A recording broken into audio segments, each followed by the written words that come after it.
Dua nga individual kameng ti New People's Army iti Isabela ken Quirino ti kinameg dagiti otoridad. Baban iti bilag ti warrant of arrest. Bayat ati maysa ket si Muko gaputa ag saksakit. Daduma detalye paay ni Dayan Monica Tukay.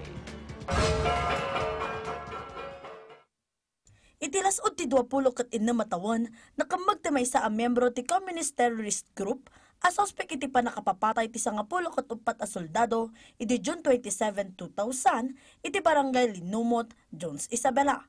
Nakamag ti suspect babaan iti bilag ti warrant of arrest nga imbaba ti Regional Trial of Court of Etchagi, Isabela.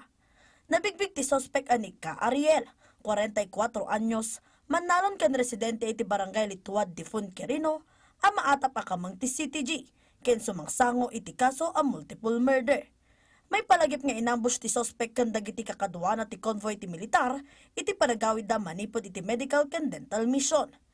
Pimusa iti engkwentro ni Colonel Josefino Manayaw, commanding officer of the 52nd Brigade, kadwa ti 10 ket 3 a soldado. May basar iti investigasyon, nakita ti maysa a sibilyan ti suspect iti impatungpalda iti panang-ambush kadagiti soldado. Sigun iti 1st Nueva Vizcaya Provincial Mobile Force Company, nabayagan na naglamlamang ti suspect ken napamati na dagiti otoridad, at pimusay iti maysa nga engkwentro ngem saan gayam.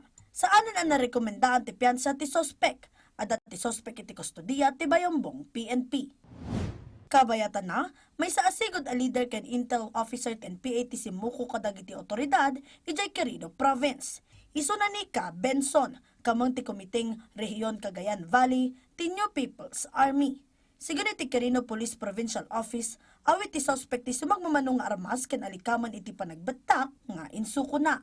Maibilbilang kas regional top 1 most wanted person ti suspect as sumangsango iti nagtutuon a kaso. Kasi ti 2 counts of murder, attempted homicide, ken direct assault.